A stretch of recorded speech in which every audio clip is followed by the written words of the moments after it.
So on today's Conversations With, we are going to be talking to my guide set. My guide set contains a number of different people. My mother, who I've talked to in the past on this segment, as well as generic guides that I have. They're not generic in any way. Yes, thank you. Guides that I have that have helped me throughout many years. There are some well-known ones which don't necessarily want to be known right now, but this is what comes into my guide network that I have of people who help me to have a different understanding of the world and who I use when I work with clients. So today's first question is really, really interesting. Today's first question is all about astrology and the nature of the planets' effect that they have on us. So as someone who has been a Mercury retrograde affected person for a very long time, I developed a real affinity for recognizing that there were time periods in the calendar in which miraculous things could happen, or which things the world just felt different. And I often attributed it to astrology. And so I was asking my guides this morning when I woke up, I was like, can you help me understand what the nature of that is? And this is their response. So here it is. The nature of understanding astrology is one that says that we recognize and want to tell you how incredibly powerful you are. When your belief comes behind something, it is incredibly potent. It is almost as if there is a planet that is pulling on your very nature. And a lot of these things are recognizing that it's not just you as an individual who is very potent, it is also the collective of all the people who believe in that thing that are actually affecting it. We would like to compare the planetary effect on the Earth and the people on it to feng shui. Feng shui, for those who do not know, feng shui is a representation of the fact that our internal psychology is mimicked in the placement of our houses and our furniture, and that we can affect the placement, or we do affect the placement of our furniture and the houses that we choose, just as the houses that we choose affect us. It's very difficult to tell who is affecting what, right? But both have an ability, both are access points for us to be able to then go in and affect reality. This is the same thing with astrology. Imagine that you are a being and the solar system is your house. If the solar system is your house, then you can recognize, okay, so is the solar system having effect on me, or am I having an effect on the solar system, or am I therefore having the ability to change and shift how the solar system affects me, even if I can't necessarily affect planetary motion? That is when we recognize that we are tapping into a collective morphogenic field. A morphogenic field is a very fancy way of saying a collective thought form, one that says that we know and understand the zeitgeist, or the experience behind Mercury retrograde. We recognize that there is a planetary motion that is affecting and influencing us, but what is more potent is the human's ability to tap into that. What is more effective and what is more potent is the coherence of everybody who knows the effect that Mercury retrograde has. What you may notice is that in recent years, the effect of Mercury retrograde has maybe been more, or it has been more pronounced in your life. As soon as you learn about it, you tap into that collective field.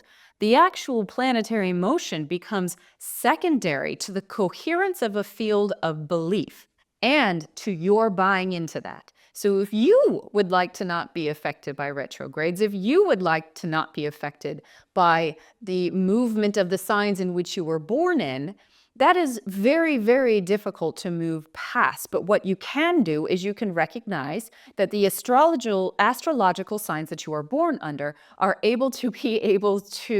like furniture in your house. What you may notice is that your astrological birth signs, for instance, are very much so like being born into a house, which may feel very difficult to move out of. What you do is you recognize that there are swings and ranges in which that room can choose to affect your reality. And you can change the layout of the house. What room is assigned to what? You can change the furniture, the design, how you are working within the house that you were born in, your astrological signs that you were born in order to be able to optimize the house that you were born in. And this is not meant to be a play on words, and yet it seems to be. So the most important aspect of this is recognizing that astrology, like feng shui and like so many other things in this world, is an inner reflection and an outer reflection, meaning you can look at astrology to see an inner space, and you can also look at your inner space to understand the astrology as it relates to the world. You are contributing to the coherence of Scorpio rising. You are contributing to the coherence of a Taurus moon. You are contributing to the coherence of Mercury retrograde when you believe it. And if you so recognize your power in that contribution, you too can affect it. You can rearrange the furniture within the room in order to be able to have the best flow possible with the house that you were born with. Thank you. That is wonderful. Okay, the next question is about spiritual hierarchy. I have often felt, and I often talk to my clients with you about the idea that spiritual hierarchy is kind of rampant in our world. And what we recognize is that it shows up in many, many different ways. So, can you talk a bit more about that? Absolutely. So, spiritual hierarchy has numerous different experiences in your world. One of them was that we would really like to point out is this idea of productive spirituality versus passive spirituality. What we recognize in this world is that productivity, particular in your Western culture, is very, very looked up upon. It is considered when you are productive, when you are successful, when you are working it and making it happen, you are considered one of the pinnacles of your particularly culture in the United States of America, the meritocracy, as you put it. And what we recognize is that when you would like to just simply rest or have other experiences, those experiences are looked down upon. This also, as we know in the law of correspondence and the fractal nature of the world, is reflected in our spiritual practices. We think we have to do something. We think that we have to heal something. We think that we have to put hands on someone in order to be able to make something change.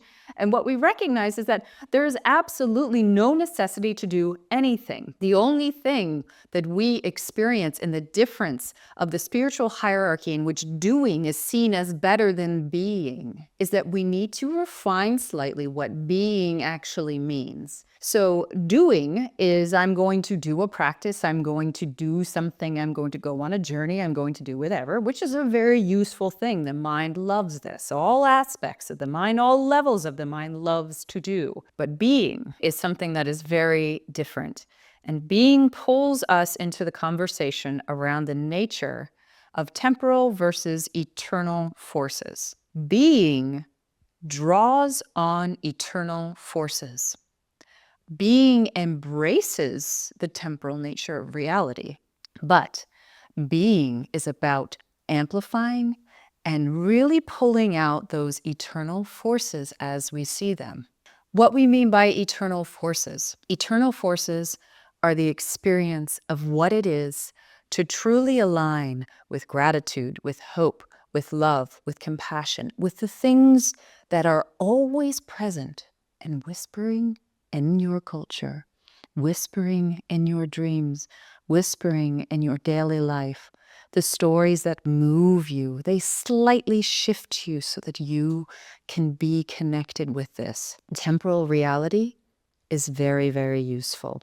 Temporal reality is your physical-based reality. And yet, temporal reality is taken as a hierarchy over eternal reality. But if ever there was truly a reality that is spiritual hierarchy, it is in the length and longevity of something that exists in this world.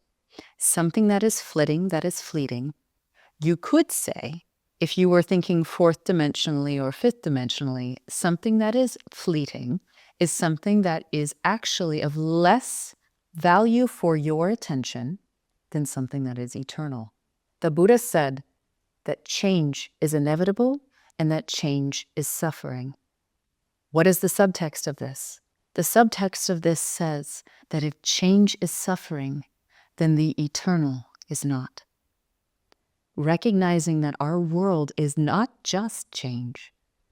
There are levels of existence that the Buddha tapped into when he became enlightened, in which he was able to sense the eternal.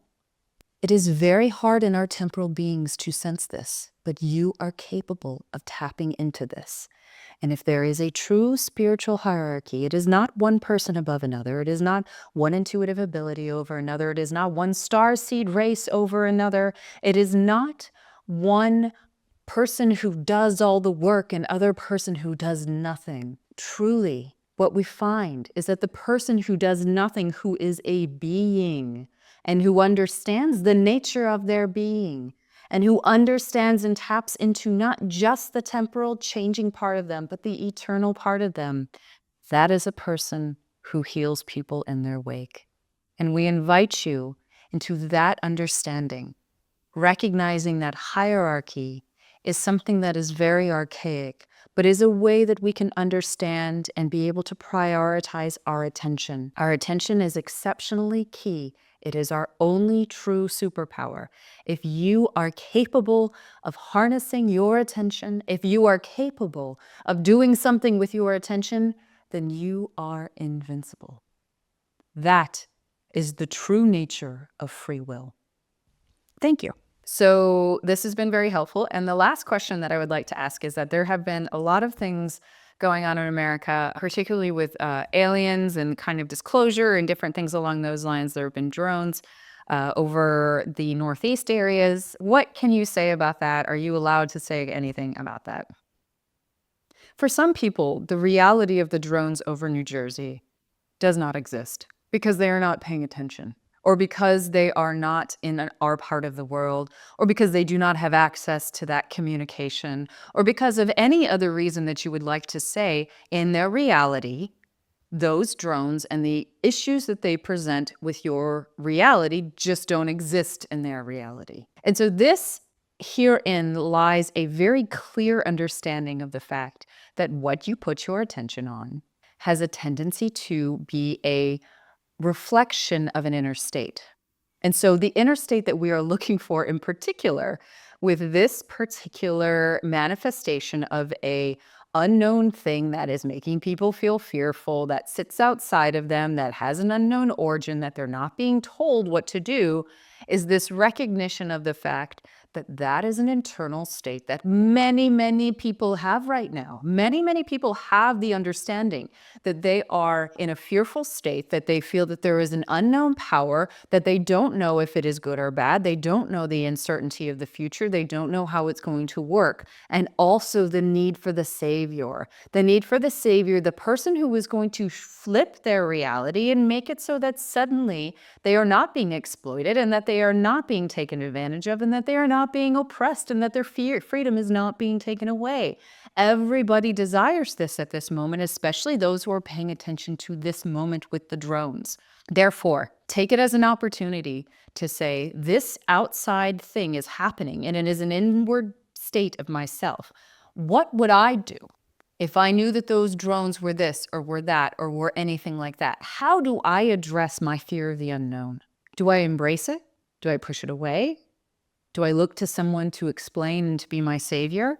Or do I simply recognize that the nature of the life that I have and the attention that I place on it is the power that I have? And what can I use as this experience of addressing the fear that I have of this and making it so that it no longer has power over me? And then, if anything does happen, then we are allowed to say, look, you've prepared for this moment. You are fine. You are safe because you are safe, and you have accepted and unlocked the landscapes of fear and traversed them, and you have come back intact, even more so as a whole being. Does this help? That's wonderful. Thanks, guys. I really appreciate it.